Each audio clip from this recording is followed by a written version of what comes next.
Good morning everyone.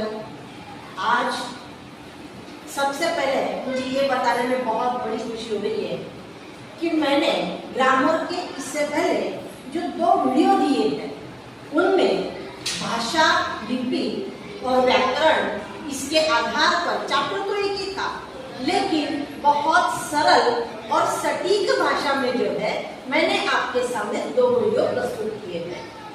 और इसके साथ सबसे खुशी की बात यह है कि बच्चों ने ही मुझे अच्छे से सब्सक्राइब और कमेंट्स किए हैं कि मैम ग्रामर जैसा जटिल सब्जेक्ट जो है आपने बहुत ही आसान भाषा में एक्सप्लेन किया है।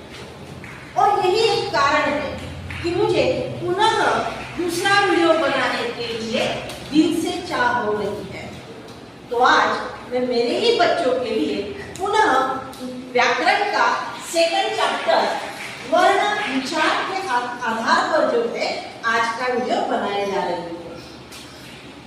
सबसे बड़ी बात कि हमने जब वो चैप्टर खत्म हुआ था तब सीखा था कि व्याकरण जो है वो भाषा को शुद्ध रूप से लिखने के लिए, पढ़ने के लिए जो है हमारी सहायता करता है।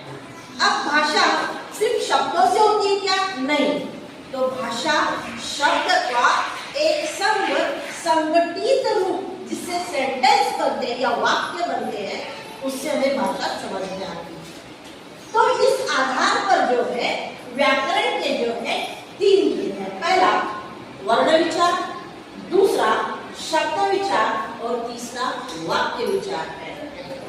इन चारों के आधार पर जो है हम व्याकरण की पढ़ाई बहुत अच्छे से कर सकते हैं, इसको समझ सकते हैं और व्याकरणिक नियमों को अपनाकर हम शुद्ध रूप में हिंदी को लिख और पढ़ सकते हैं। तो सबसे पहला विचार सीखेंगे वर्ण विचार। वर्ण, आपको पता होगा कि हिंदी में कुल 52 वर्ण है, यानी कि 52 वर्ण है, जिन्हें आप एक संग रूप में लिखने के बाद यानी सही ढंग से क्रम से लिखने के कारण उसे वर्णमाला के नाम से जानते हैं। अब वर्ण क्या है? तो वर्ण हम कहते तो हैं कि 52 वर्ण है या वो सांकेतिक 52 सांकेतिक चिन्ह है जिन्हें वर्ण कहते हैं। तो क्या वो सभी के सभी वर्ण है?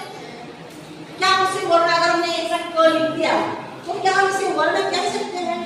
नहीं, क्योंकि वर्ण की डेफिनेशन बनती है शब्द की सबसे छोटी इकाई, शब्द की सबसे छोटी इकाई जिसके और टुकड़े या खंड नहीं हो सकते उसे वर्ण कहते हैं। जैसे ये अगर हमने क लिख दिया तो जैसे हम क का उच्चारण करते हैं तो साथ में क आता है, उच्चार करके देखो क अ, परंतु वर्ण को लिखने के लिए सबसे छोटी इकाई लिखने के लिए इस साइन का यानी कि जिसको हलंत की साइन कहते हैं, जो कि मैंने इस क के नीचे दिया है, इसकी आवश्यकता होती है। जिस वर्ण के नीचे ये हलंत का साइन लग जाता है इसे हम वर्ण कह सकते हैं, क्योंकि डेफिनेशन के आधार पर हलंत के साइन लगने के बाद किसी वर्णमाला के किसी भी वर्ण का जो है और खंड या टुकड़े नहीं हो सकते, वो स्वतंत्र रूप से आ जाता है, यानी कि छोटा वर्ण होता है। अब हिंदी की वर्णमाला जो है उसमें कुल 52 वर्ण है। ये तो मैंने आपको बता दिया, आपने मैडम मराठी में तो 46 ही है, अंग्रेजी में तो 26 ही है, हिंदी में 52 क्यों है? हिंदी में 52 इसके लिए है क्योंकि कुछ आगत ध्वनियां जो है बाहर से आई हुई है, दूसरी भाषा से आई हुई है, जो हमें जैसे ही हम स्वर व्यंजन पढ़ेंगे उसी समय हमें ये वर्णमाला में 52 यानी 52 वर्ण क्यों है ये हमें समझ में आ जाएगा। आज के लिए इतना ही काफी है। बहुत बहुत धन्यवाद।